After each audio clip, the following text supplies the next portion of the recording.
Buenas tardes. Hoy vamos a grabar, a continuar con la biografía de Lacan de Elizabeth Rudinesco.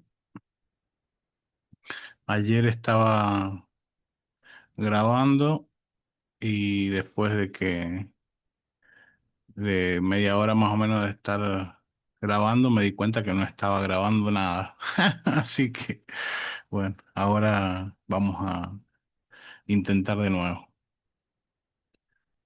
Em, Vamos a, bueno, pedirles como siempre que se suscriban al canal, que le den me gusta a los videos, em, y así, bueno, va creciendo el canal.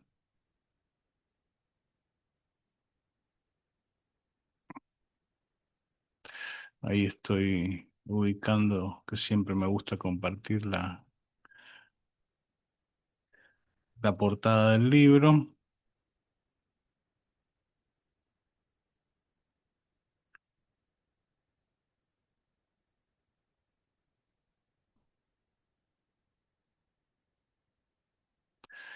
Bueno, comenzamos. Nos habíamos quedado en la página 137 si no me equivoco. Sí, 137. El, es el apartado 3 de la... Bueno, eso siempre me olvido. Vamos a buscar acá en el índice.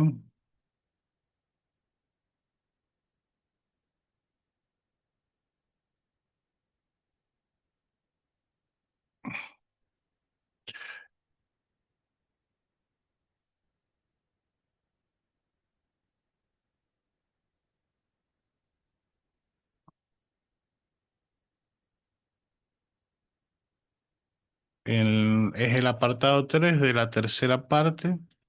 La tercera parte lleva por título la edad adulta y este apartado 3 es la escuela de la filosofía alrededor de Alexandre Coiré.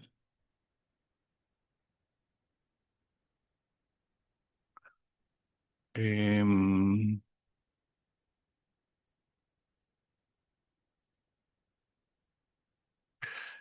y ya enseguidita comenzamos la lectura. Em, bueno,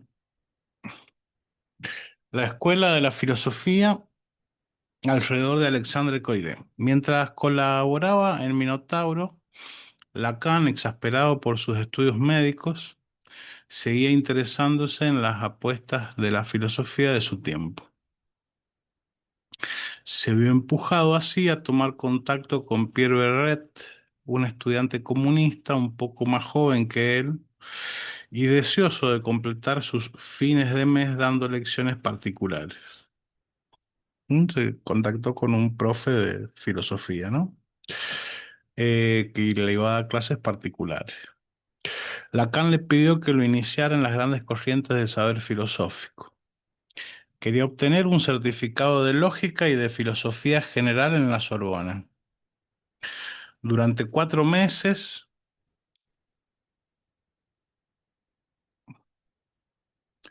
más o menos, de septiembre del 33 a enero del 34, precisamente en el momento en que conocía a Georges Bernier hizo venir a su profesor a la calle de la Pompe 2 veces por semana, de las 7:30 a medianoche.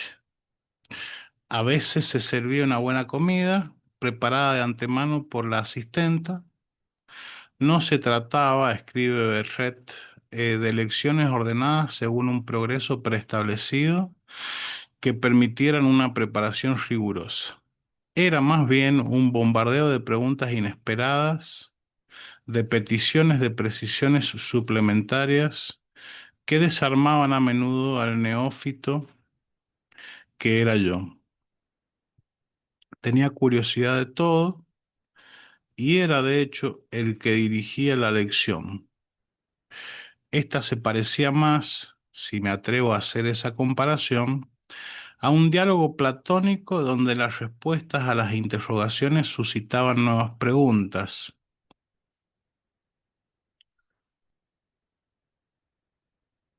En esa mayéutica yo era a menudo un Sócrates lamentable.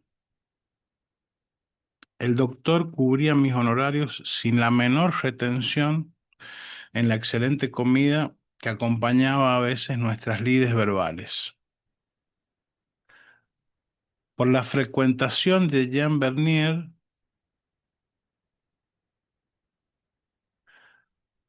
y de los surrealistas, así como por la publicación de su tesis, Lacan se encontraba pues sumergido en el corazón del debate que atravesaba la inteligencia francesa a propósito del comunismo.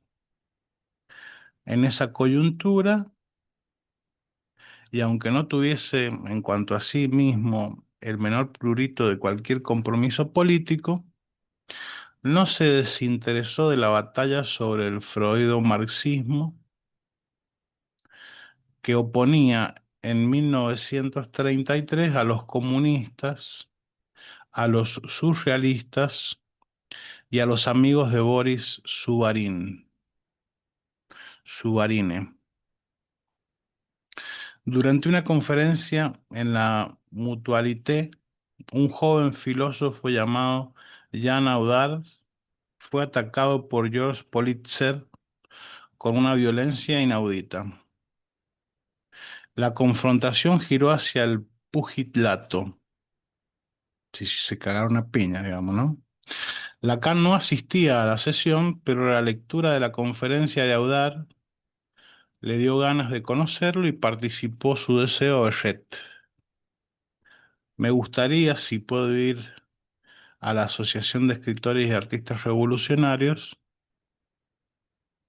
ver un momento Audard ante una copa antes de cenar, por ejemplo, con usted. El texto de Audard era original para la época. En lugar de tomar partido en favor del antifreudismo o en favor del freudo-marxismo, el autor mostraba, por una parte, que el psicoanálisis era más materialista que el marxismo, cuyo idealismo podía corregir,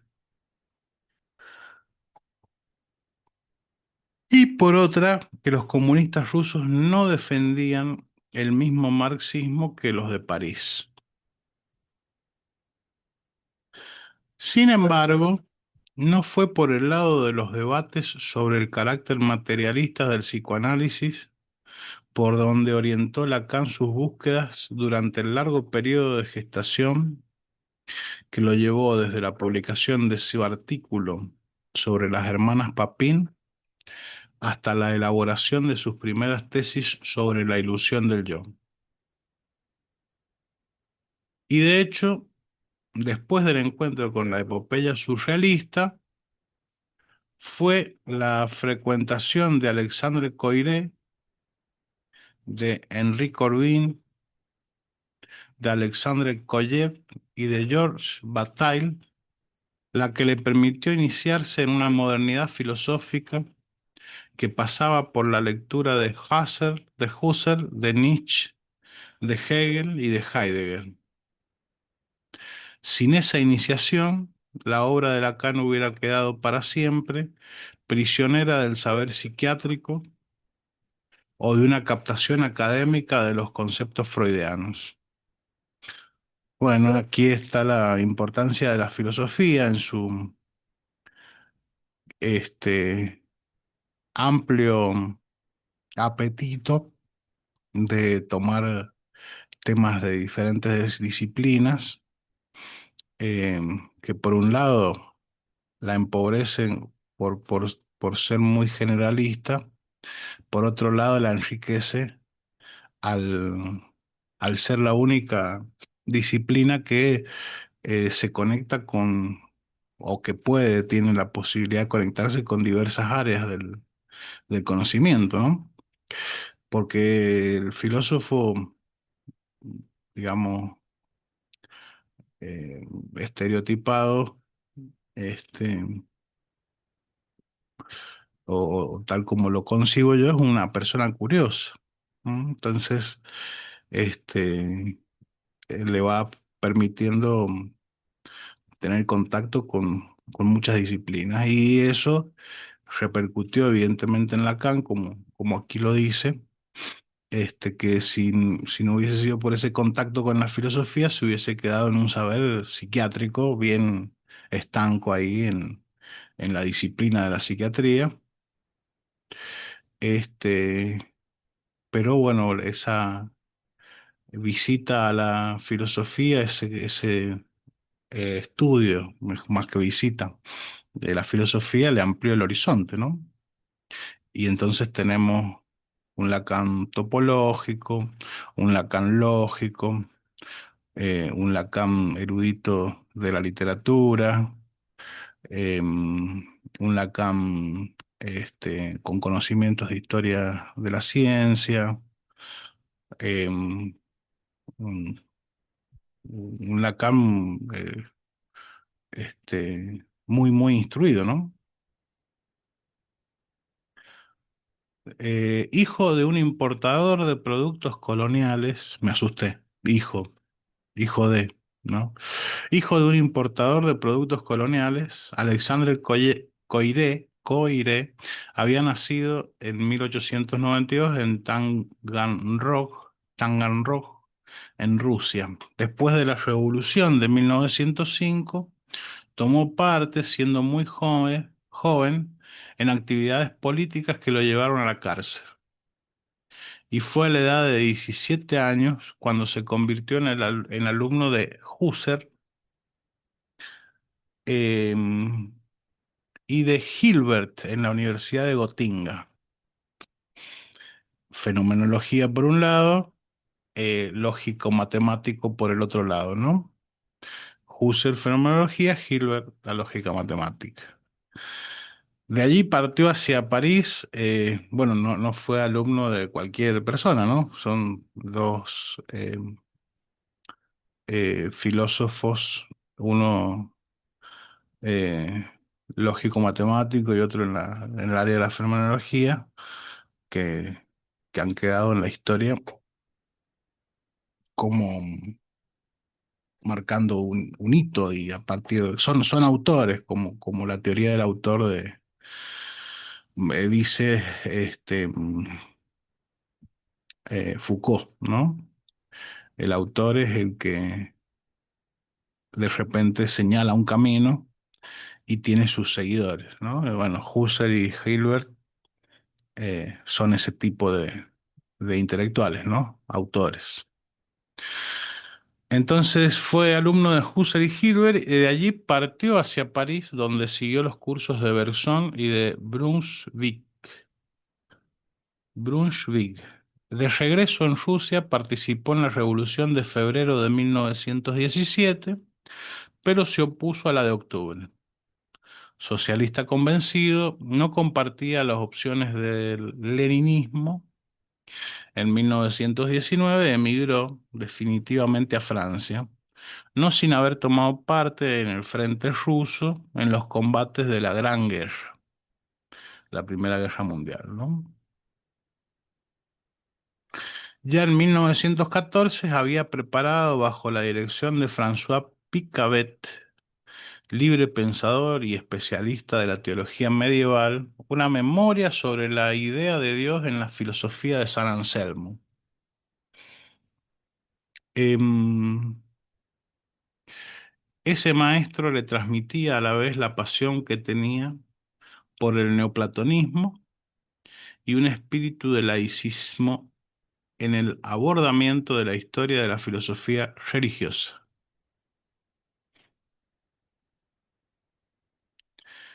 Eso no impidió a Coiré seguir en 1921 la enseñanza de Etienne Gilson o Gilson, cuya orientación era enteramente diferente a la de Picabet. Ese filósofo cristiano, que produjo una obra inmensa, había renovado enteramente el estudio de la filosofía medieval, inaugurando un método de lectura de los textos completamente nuevo. Sus alumnos venían a verlo y a escucharlo, primero en la Sorbona, después en la quinta sección de la escuela, no me acuerdo, esta es EPHE.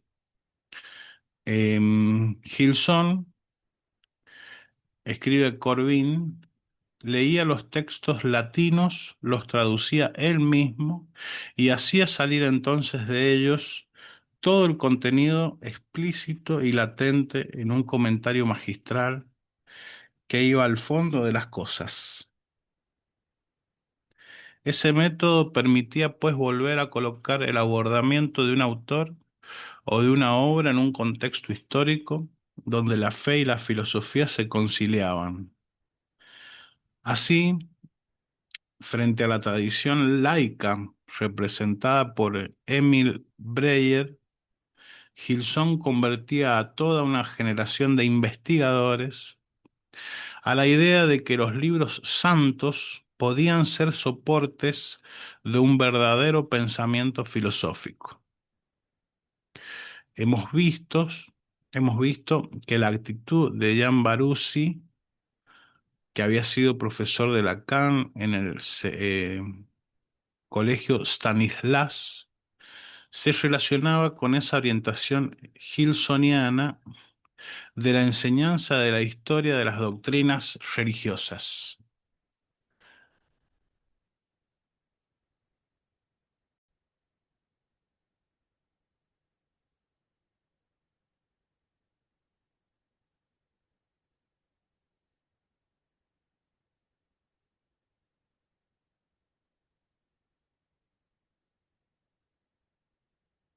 Bien, entonces, los textos religiosos como fuentes para la historia. A la muerte de Picabet, Coiré fue contratado en la quinta sección como encargado de conferencias temporal. Después de haber consagrado su tesis de diploma a la idea de Dios y las pruebas de su existencia en Descartes.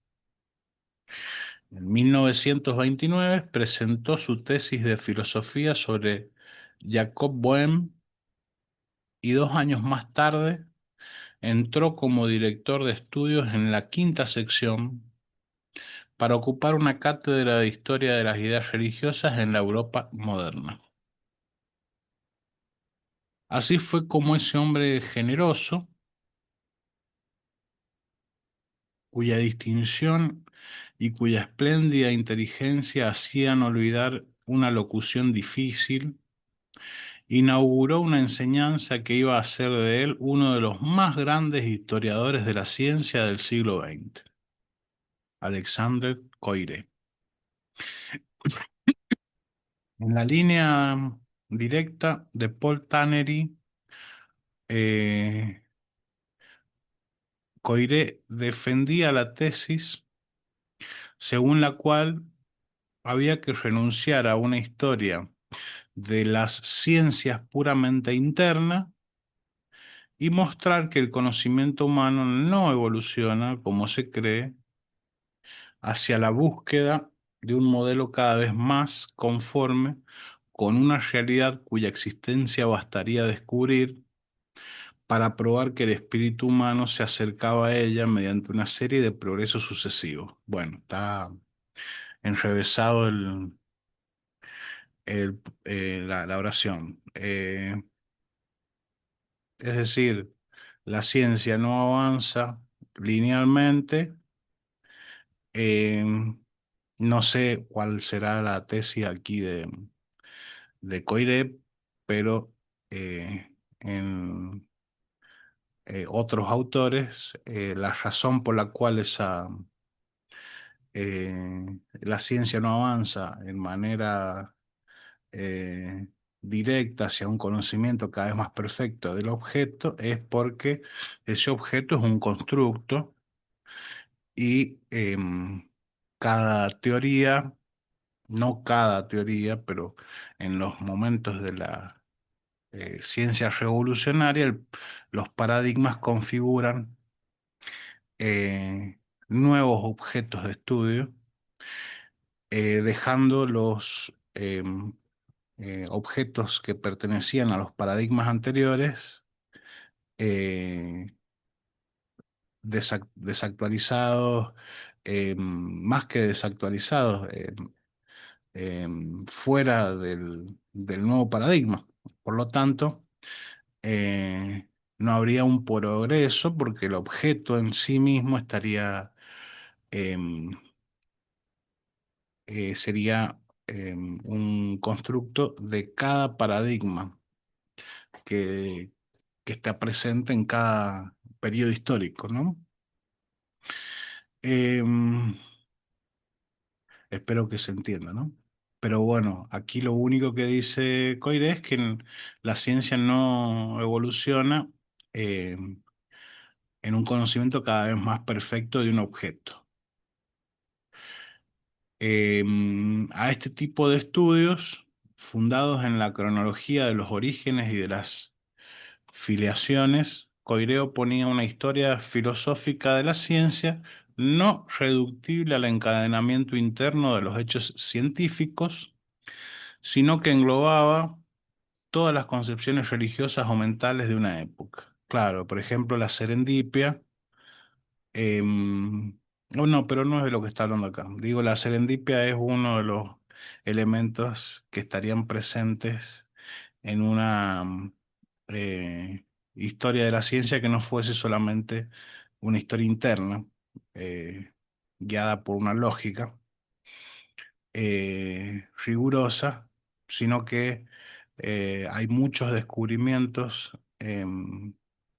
Los radios catódicos son uno de ellos, de los que me acuerdo, pero hay muchos. Este, eh, eh, Descubrimientos por serendipia, que es em, eh, a veces por un descuido, a veces por un eh, efecto secundario de un experimento que apuntaba a este, eh, a otro lugar. Entonces, por casualidad, aparecen estos descubrimientos, ¿no? A eso se le llama serendipia. Pero no es el caso aquí porque dice que eh, oponía una historia filosófica de las ciencias no reductible al encadenamiento interno de los hechos científicos, sino que englobaba todas las concepciones religiosas y mentales de una época. Es decir, en realidad está abonando la idea del paradigma, ¿no? Porque las concepciones religiosas y mentales son circunstancias eh, temporales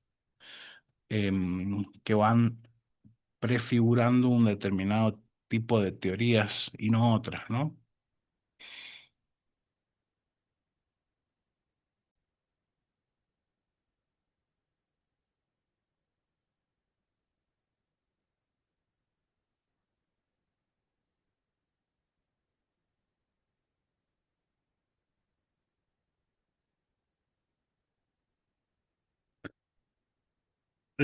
Así, quería integrar a la historia de la ciencia la manera en que la ciencia comprende lo que la precede y lo que la acompaña. Em,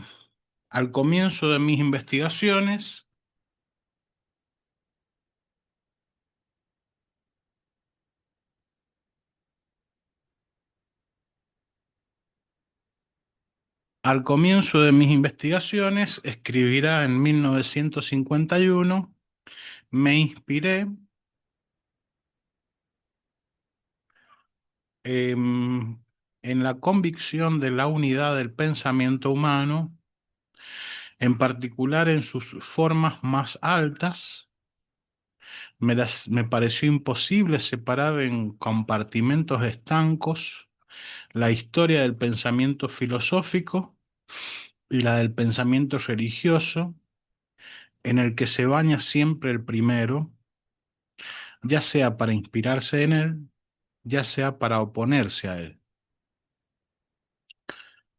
En sus estudios sobre Galileo, iniciados hacia 1935, em,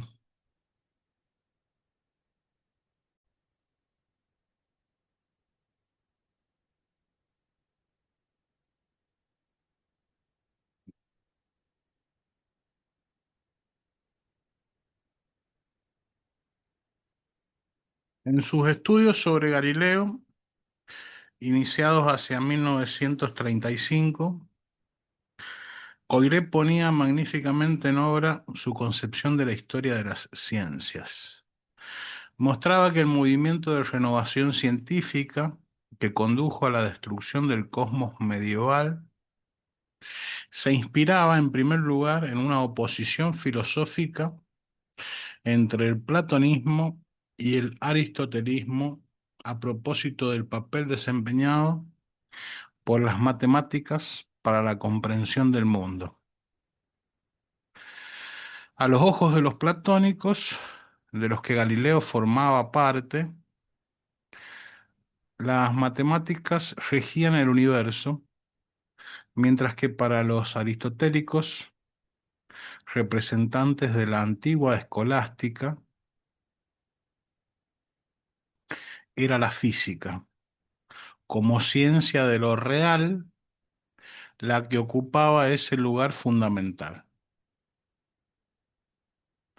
independientemente de las matemáticas encajonadas en objetos abstractos. Ahora bien, la ciencia galileana, por su platonismo, suponía el abandono de toda explicación finalista del universo y la afirmación de su carácter infinito. Claro, en un discurso de la física aristotélica em, y em, en atención a eh, es- a las cuatro causas de Aristóteles, em, en ese discurso la explicación es finalista, es decir, el cosmos, el universo, em, tiende hacia un determinado fin. Se me escapa ahora cuál era esa finalidad en Aristóteles. Pero en el caso de eh, estar gobernado por las matemáticas, como pensaba Galileo, eh, con ese platonismo, las matemáticas son simplemente una estructura en la cual se monta el universo, o el universo está montado, o el universo es esa estructura matemática, y por lo tanto es pura formalidad abstracta, no tiene ninguna finalidad. ¿Mm? Em, Así se adelantaba la destrucción de un cosmos jerárquicamente ordenado, tal como lo había pensado la escolástica medieval de inspiración aristotélica. La concepción de un universo infinito y autónomo destruía las pruebas tradicionales de la existencia de Dios al desalojar al sujeto,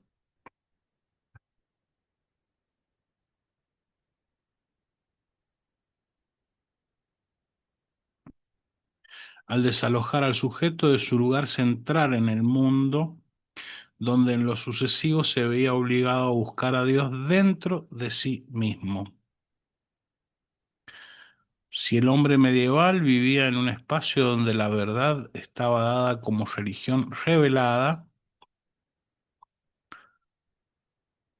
antes de todo ejercicio de pensamiento filosófico, el hombre del nuevo orden galileano, al que Descartes proponía filosofar como si nadie lo hubiera hecho antes que él, se convertía en la prenda de un gran vuelco.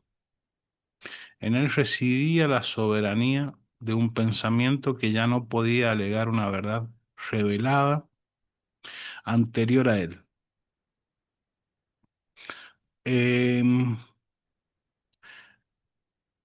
Al mundo clausurado, cerrado, finito y jerarquizado del cosmos medieval, sucedía un universo sin límites, donde el sujeto abandonado a sí mismo quedaba remitido a su razón, a su incertidumbre, a su desaliento. Claro, ya no tenía el marco de la religión en donde había una verdad revelada a la que debía atenerse. Bueno, esto desde el punto de vista del propio psicoanálisis, em, no sucede de un momento para otro, ¿no? Em, Esto eh, mm, le lleva varias generaciones para que se produzcan sujetos que abandonan un modo estructural de pensar para pasar a otro, ¿no? Mm. Eh, en términos de Thomas Kuhn, pasar de un paradigma a otro paradigma. Si esto sucediese de un momento a otro, el sujeto presentaría eh, síntomas psicóticos seguramente, ¿no? Este, porque la, una de las propiedades del sujeto en la lógica del fantasma es tener una serie de elementos imaginarios, simbólicos em, y reales en el sentido de Lacan, de lo imposible y lógico, contar con esa serie de elementos que son em, identificaciones, ideales, em, bueno, cuestiones imaginarias, simbólicas y reales que que tienen como finalidad en esa lógica del fantasma producir eh, un telón, una ficción donde el sujeto encuentra este, un cierto equilibrio, ¿no? Y puede moverse sin mayores inconvenientes en la vida. Ahora, si de un día para el otro em, se voltea al fantasma, al fantasma todo, porque, digamos, estamos haciendo una comparación paradigma-fantasma que tiene algún punto de comparación, que es lo que estoy aprovechando yo, pero bueno, pues es totalmente discutible esta comparación, ¿no? Pero si de un momento a otro el fantasma es totalmente boicoteado, em, al menos un periodo de episodios psicóticos va a padecer el sujeto hasta que encuentre, si tiene suerte, algún otro fantasma que le permita equilibrarse. Entonces, bueno, eh, esto que propone Coiré em,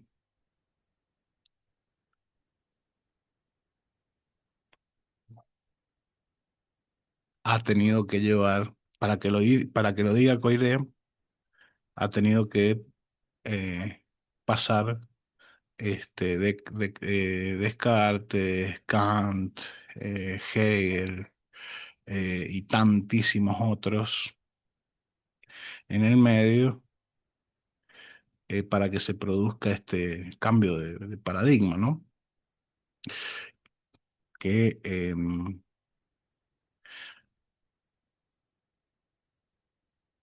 está resumido aquí, este, eh, paradigma previo, mundo clausurado, cerrado, finito y jerarquizado del cosmos medieval. Sucedía un universo sin límites, eh, sin esa verdad revelada a la cual atenerse, donde el sujeto abandonado a sí mismo quedaba a remitir a su razón, a su incertidumbre, a su desaliento. Claro, esa descripción, razón no, pero incertidumbre y desaliento son síntomas em, eh, que pueden estar asociados a un elemento psicótico, tal como vengo yo elaborando ese parangón, ¿no? Este, porque hasta el propio Coiré seguramente se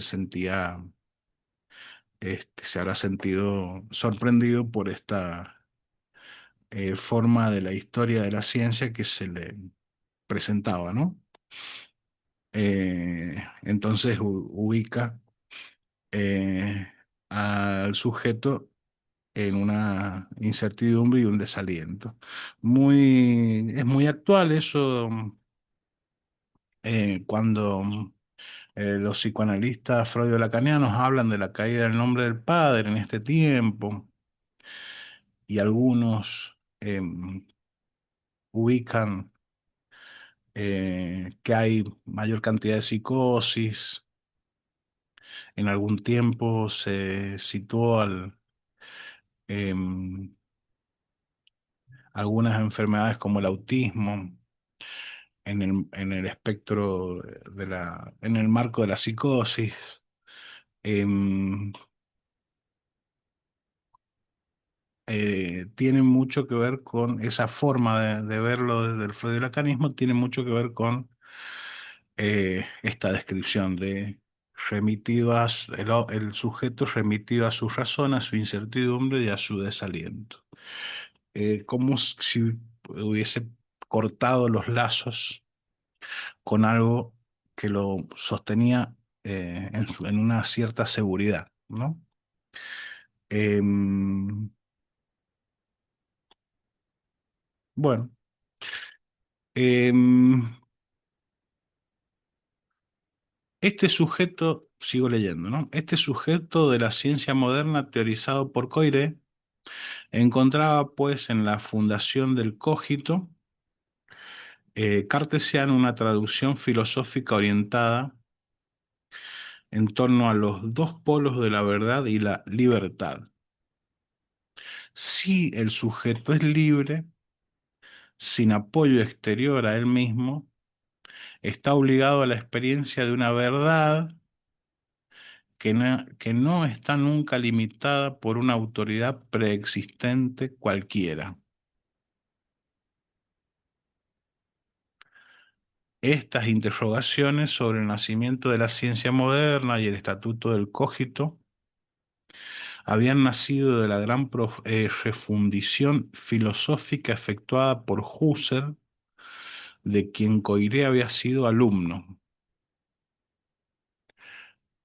La tesis de Husserl comenzaba a conocerse en Francia desde los años 20 y más aún desde febrero de 1929, fecha en que Husserl había pronunciado en la Sociedad Francesa de Filosofía sus famosas conferencias, las meditaciones cartesianas, tomando como punto de partida el cogito cartesiano. La fenomenología husserliana afirmaba que ningún conocimiento era seguro fuera de mi existencia de ser pensante. En el estadio del cogito, el ser debía reducirse al yo que piensa, es decir, al ser del ego, de donde la noción de reducción fenomenológica, que consiste en establecer la primacía del ego en el pensamiento, rebasando la experiencia natural mediante un abordamiento de la existencia como conciencia del mundo. El yo se hace entonces trascendente y la conciencia intencional, puesto que apunta a algo. En cuanto a la ontología, es una egología en la que basta que la idea que tengo del objeto sea verdadera para que el objeto mismo lo sea.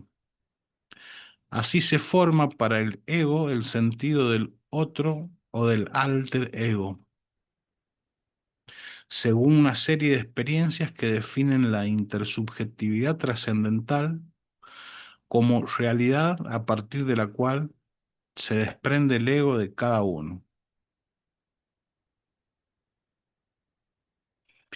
En 1935, en la crisis de las ciencias europeas y la fenomenología trascendental, Husserl mostraba que la búsqueda de esa intersubjetividad debía preservar a las ciencias del hombre de la inhumanidad. Dicho de otra manera, la fenomenología trascendental, al preservar al ego del formalismo científico, salvaba una ciencia posible del hombre donde el ego podía descubrirse como vida. Así, frente al ascenso de la barbarie y de las dictaduras que amenazaban la paz occidental, la fenomenología husserliana hacía un llamado a una conciencia filosófica europea heredada de la antigüedad y que correspondía a una humanidad deseosa de vivir en la libre construcción de su existencia. La crisis de la existencia europea no puede tener más que dos salidas: o bien la declinación de Europa, convertida en ajena a su propio sentido racional de la vida, la caída en el odio espiritual o la barbarie, o bien el renacimiento de Europa a partir del espíritu de la filosofía, gracias a un heroísmo de la razón que supere definitivamente el naturalismo. El mayor peligro de Europa es el cansancio.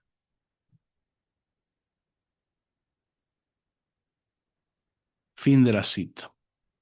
La inmensa fascinación que ejerció la obra husserliana sobre la inteligencia francesa de entre las dos guerras se tradujo de varias maneras.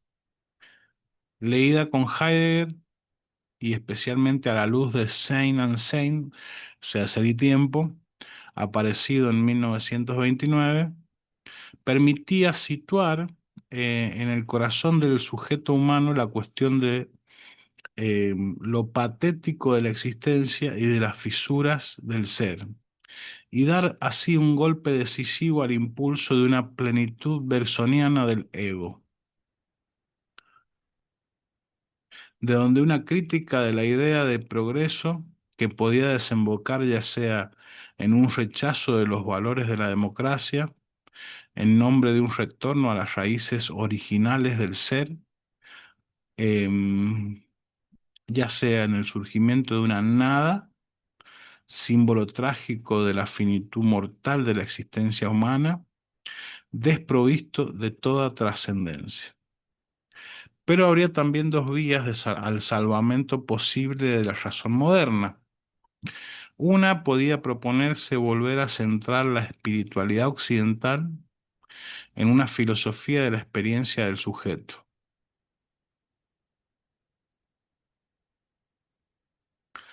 como lo harán en Francia Jean-Paul Sartre y Maurice Merleau-Ponty. La otra podía formar el proyecto de construir una filosofía del saber y de la racionalidad. Fueron los trabajos de Coiré, Cavalls y Can Gilhem.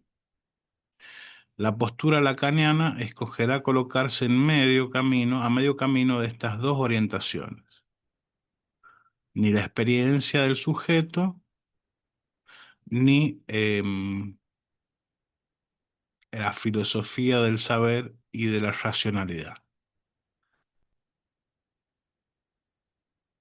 Una subjetiva, muy particularista, y la otra universalista, ¿no? Saber y racionalidad. Lacan ahí en el medio. A mitad de camino de estas dos orientaciones, a la vez como nueva experiencia del sujeto y como tentativa de hacer valer una forma de racionalidad humana fundada en la determinación de un inconsciente freudiano. Bueno, el texto eh, o la razón desde Freud, ¿no? La instancia de la letra en el inconsciente o la razón desde Freud, ¿no? Ese texto de Lacan, de los escritos, viene al pelo con esto que está diciendo acá Rudinesco, ¿no? Eh, entonces, racionalidad humana fundada en la determinación de un inconsciente freudiano. Y eh,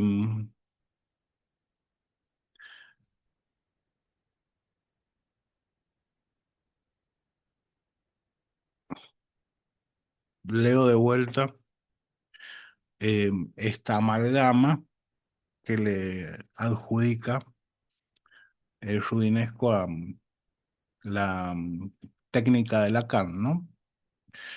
La postura lacaniana escogerá colocarse a medio camino de estas dos orientaciones, es decir, ni el subjetivismo de Sartre y Merleau-Ponty, ni la filosofía del saber y la racionalidad de Coiré, sino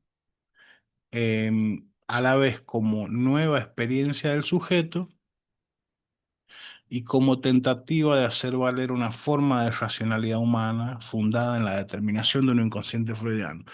Bueno, inconsciente freudiano y experiencia del sujeto eh, irían en la misma línea y por eso es posible eh, una nueva racionalidad humana, ¿no? Una forma de racionalidad humana, dado eh, que esa experiencia del sujeto tiene que ver con lo inconsciente. La concepción de la historia de las ciencias defendida por Coiré se cruzaba con las preocupaciones de los historiadores que, bajo el impulso de Marc Bloch y de Lucien Favre, acababan de crear en 1929 la revista de los Anales de Historia Económica y Social. En 1903, en la revista eh, en una revista Synthèse fundada por Berg, François Simian, impugnaba ya los métodos positivistas representados por Ernest Lavis y Charles Seignobos, proponiendo desacralizar a los tres ídolos de la tradición historizante: el ídolo político, que pretendía reducir todo acontecimiento social a las decisiones, a las acciones y a los gestos conscientes de los príncipes de este mundo; el ídolo individual, que encerraba la historia colectiva de los hombres en la de una serie de personajes ilustres; el ídolo cronológico, que privilegiaba un tipo de narración fundado en el simple encadenamiento de los hechos verificados por el sacrosanto documento.